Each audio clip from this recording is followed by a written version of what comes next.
Hello and welcome to all. Nowadays, online dating applications have become commonplace, so much so that some terms related to these sites have entered our daily language. These are indeed barbaric words such as swipe, like, or match that many people use today as love lexicon, which in itself is an aberration. But the real danger of this kind of application lies in its own users, because as everyone knows so well, you never know who you will really meet in real life. And behind a harmless profile picture, there could be an evil person whose only goal in life is to harm you. The famous but nevertheless execrable Tinder scammer is precisely part of this category of vile characters who use the dating sites in a completely different purpose, that of robbing you. This vile criminal abused people's trust and naivety to steal their money without the slightest shame and with a foolproof assurance. We wanted to know more about this scam and breach of trust, so we conducted a small investigation that turned out to be quite fruitful. So sit back and relax, because today we're going to reveal the truth behind the infamous Tinder scammer. Let's get started. When you're using an online dating app or site, little do you know that the charming young woman or the gorgeous hunk whose profile you're looking at might actually be hiding a real threat to you and your loved ones. Some of the creepiest and most sordid events could have only taken place thanks to this kind of sites that promote meetings between complete strangers. These platforms, which attract more and more singles from all walks of life, are indeed infested with fake profiles and scammers always on the lookout. Love makes you blind, as they say, and that's precisely why you meet them on Tinder, as on most dating sites. These despicable manipulators know that almost all of their users are by definition alone and therefore vulnerable. They will only have to stir up their passions to be able to lead them by the nose and manipulate them as they see fit. The story and tragic comic epic of Simon Levayev, alias the Tinder scammer, shows us exactly how easily a woman in love can fall into the trap of these Machiavellian beings. Simon Levayev, whose real name is Shimon Yehuda Hayut, is a young Israeli of 31 years old who started his criminal career very early. Indeed, he was already involved in all kinds of schemes and scams while he was still a young, pimply, and feverish teenager. His favorite scam was to cash blank or forged checks to go out partying with his friends or to buy a new pair of sneakers. At the age of 15, Simon Yehuda flew to the United States, to the Brooklyn neighborhood in New York, where Avi and Shavi Coben, friends of the family who were going to take him in for a while.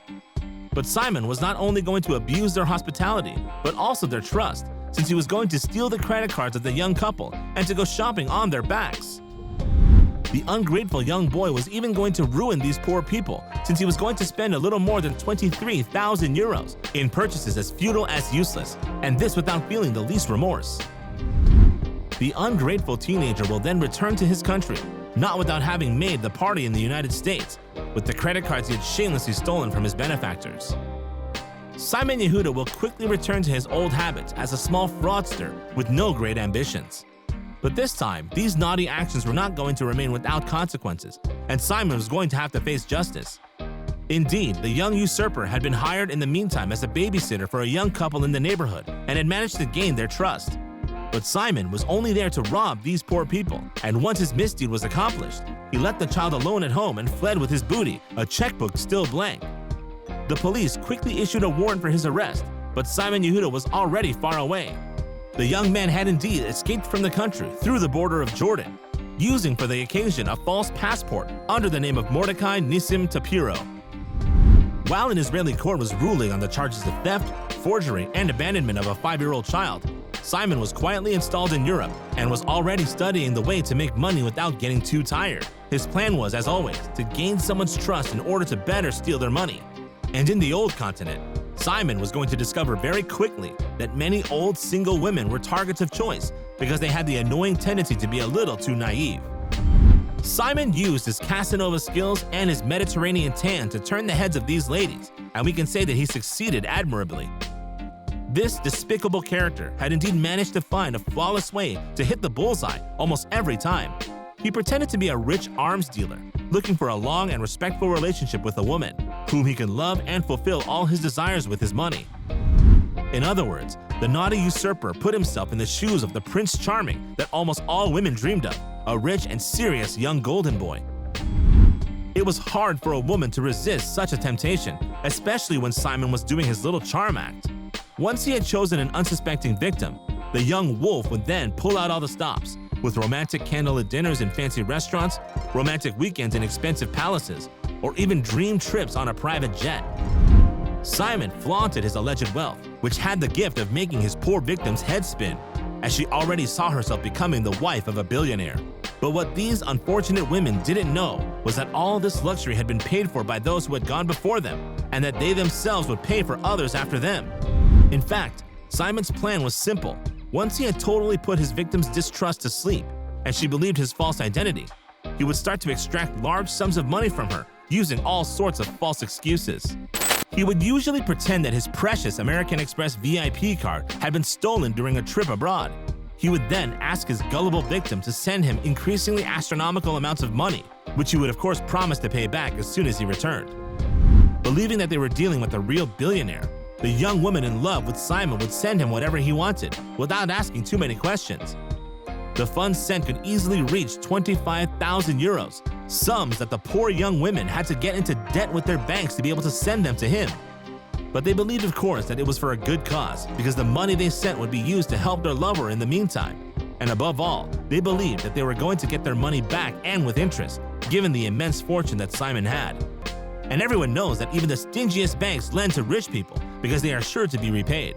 But they didn't know that the tens of thousands of euros they were sending to Simon Yehuda were in fact only used to pay for his luxurious lifestyle, the one that had captivated them from the very first date. The money he received allowed him to pay the expenses of the various hotels and 7-star palaces where he used to stay. It was thanks to this swindled money that he could afford trips in private jets, as well as the rental of limousines and luxury cars in which he strutted so proudly. But in 2015, his little scheme was to end up attracting the wrath of the Finnish justice, which sentenced him to 3 years in prison for his activities of swindling young women. However, due to a legal and diplomatic imbroglio, Simon was extradited to Israel, where he was prosecuted for his former misdeeds. But once again, the young criminal will slip through the cracks and will manage to fly back to Europe with a fake passport. This time, Simon Yehuda decided to change his family name to Levayev, in reference to the famous billionaire and Israeli of Russian origin, Lev Avnerovich Levayev, better known as the King of Diamonds. This change of name was not insignificant, because the Machiavellian Simon had elaborated a new stratagem to swindle his victims.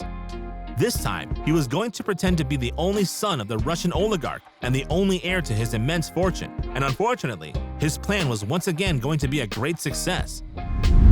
Having created a tempting profile on Tinder, Simon started to lure his future victims by inventing a whole empire, which he obviously did not have. But his scenario was well tested, and the tricks he used to lure these poor women were numerous and very credible.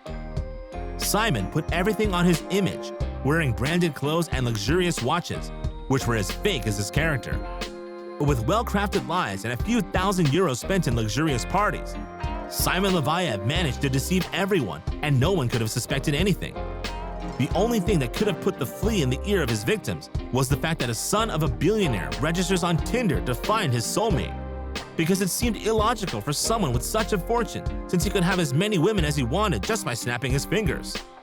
But the heart has its reasons that the reason cannot determine, and unfortunately, its reason is very often aberrant.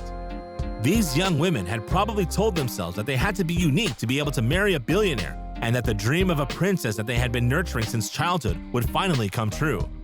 But it was not, obviously, because the infamous Simon had nothing of Prince Charming, and he was going to show it to them very quickly. Indeed, as soon as he knew that his hook had taken, the ignoble swindler would then go on to execute his diabolical plan. He would contact his naive victim and tell them a fantastic story about an attack on him. He told them that he had been the victim of an attack perpetuated by enemies linked to his diamond business, but that thanks to Peter, his faithful bodyguard, he had survived the attack. To support his claims, he sent photos and videos of himself and his bodyguard injured and losing blood. He then asked the poor, horrified women if it was possible for him to send her large sums of money, as he was hidden and could not withdraw money with his personal card at the risk of being caught. Hard to believe this incongruous scenario marinated in the James Bond sauce, but alas, as we have seen, these gullible young women let themselves fall into the trap set by Simon. They then sent him their hard-earned money, as well as their precious savings. But this was still not enough for Simon, who kept asking for more, and the poor victims had to take out bank loans or even mortgage their houses to keep up. The scam will finally stop when these poor women are completely ruined, and they are no longer of any use to Simon. This infamous swindler is now walking around freely in Israel, while the lives of his unfortunate victims have been literally destroyed, a blatant injustice that needs to be repaired. And that's it for today. What do you think of this tragic comic story of this heartless swindler and the miserable criminal saga of which he is the instigator? And do you really think that his countless desperate victims will ever see justice done in their favor? Tell us in the comments, and if you like this video, don't forget to put a like and subscribe and activate the notifications. See you soon for new discoveries out of the ordinary.